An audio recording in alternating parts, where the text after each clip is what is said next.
Hi guys! Obe nga pala ang inyong technician vlogger. Tara samahan nyo ako sa panibagong araw ng pagbubutingting ng kanilang mga cellphone. Kung kayo nga po ay bago lang sa aking channel, pindutin nyo na rin po yung follow button at kalampagin nyo na yung kampana para nga po maging updated kayo sa mga ina-upload ko at sa mga nagiging sira ng mga iPhone nila.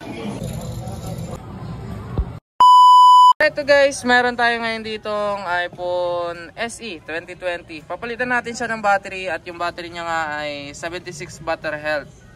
Ngayon subukan natin ibalik sa 100%. Buksan muna natin tong unit ni client at yun, nang malaman natin.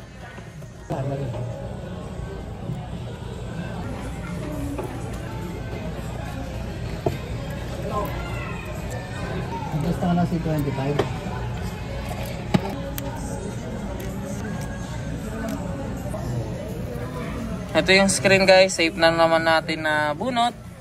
Ngayon tanggalin na natin tong battery niya.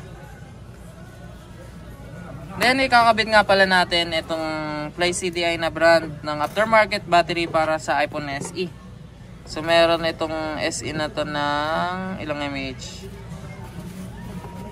1821 mAh. Ilan ba original? 1821 rin. Same lang. Di pala advance, same pala. Okay, tanggalin muna natin to, tapos kabit natin to. Check natin kung may babalik natin sa 100. Try lang natin. Napag-testingan pa yung unit ni client, ano?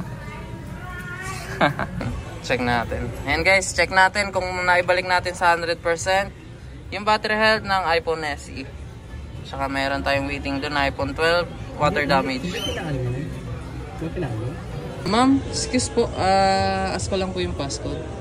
12-25-15. Check ko lang po yung battery health kung naibalik natin siya ng 100%. Ma'am, paano po kung sakaling hindi natin mabalik yung battery health nito? May chances pong ganun. Nawawala yung battery health. So, mas maganda po, check nyo po muna yung unit nyo. Tingnan nyo po muna yung error na lumalabas kapag walang battery health. Meron na po ba? Dumilaw na. Joke lang yun. Meron na po. Yan, bali, obserbahan nyo na lang po yan. Pag okay na po, tawagin nyo, kasarado natin. Then yung warranty po ng battery, at least 1 week. Observe nyo po pagka may problema, balik kayo dito. Yan, warranty nyo nga po. Sige po, test nyo po muna. Alright, yun, sina client po. Meron tayong client, yung may-ari ng iPhone 12. Then, silang galing Taytay, nagpa-change ng LCD ng iPhone 10 niya. Ayan. Ayun guys, okay na kay client to. Yan, iPhone SE 2020 back to 100%. Sarado na natin para makauwi si na client. Kasama na pala siya.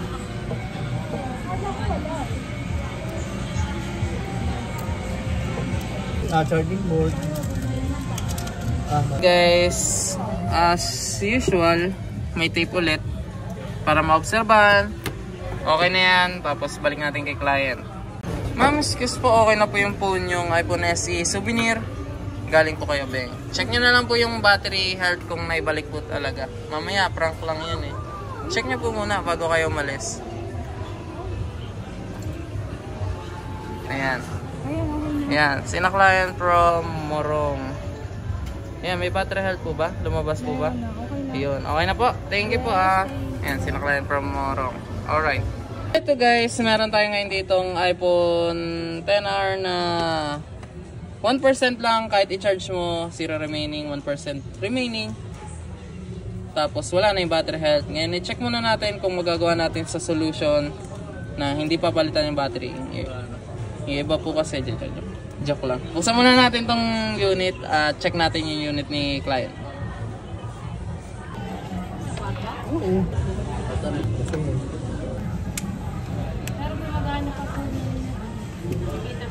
Guys, ay nagkakaroon lang ng problema sa mga ganito sa pinakang connector o yung battery terminal.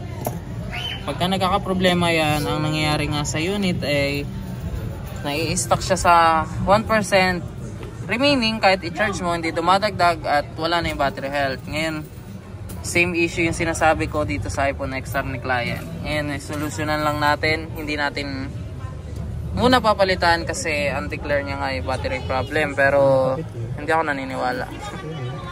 Yun. Ayun eh, tignan muna natin kung magagawa natin na babalik yung percentage niya na 85. Ang tingin kong sabi niya kanina. Kakarinig ko 85. Check natin ha. Na-open naman na natin. Ayun, nakaangat na yung battery. Hihingin ko lang yung passcode para at least ma-check ko. Pero tingin mo okay lang sa'yo walang battery health or Maliit na camera. mawawala ng battery health yung iPhone XR mo? Passcode po, Raming. Pwedeng gumalaw na kung ano-ano. Check ko lang. Hindi tayo makapag-test ng bago. Ano pong pass? 11004. Ha? May mga pagkakataon pong ganoon, sira talaga yung BMS. Anong nangyari? Gumana? Pero yung sa inyo naman po mukhang nag-success naman po. Ayan, bumalik sa 81. 81 lang pala, kala ko 85. Tsaka yung battery mo 71. Tingnan natin, i-charge ko kung mag-charge siya at least 75. Pag okay na, sarado natin, pwede na to. Hindi ka na kailangan magpalit ng battery. Ayun guys, 73% na yung iPhone ni client. Hindi ko na pala kailangan patayin. Galawang tamad. Balik natin tong metal plate, tsaka balik natin sa kanila. Okay na yan, hindi nagpalit si client ng battery, talent pin na lang babayaran niya. Kasi ang declare nga niya palit battery. So nakatipid siya. Nakatipid si client. Sarado na natin.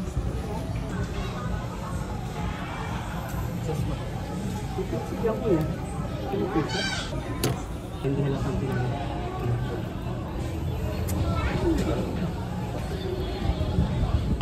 At ayun guys, okay na tong iPhone XR ni client.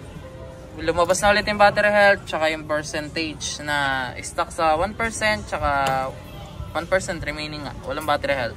Balik natin sa kanila. Ma'am, ito na po yung phone nyo. Okay na po. Pa-check na lang po at paingatan na lang rin po yung unit nyo. At maraming salamat po sa pag-walk-in sina client from Antipolo. Lower po kayo, no? Thank you po. Ito na lang po. Yun. Thank you po. At ayun nga lamang guys, para nga sa araw na to at meron pa tayo nakuwang ukay shorts, jorts. So ayun nga lamang guys, ako nga pala si Obeng at maraming salamat nga pala sa mga nag-walking clients natin ngayong araw. Hanggang sa susunod na pagkikita, paalam!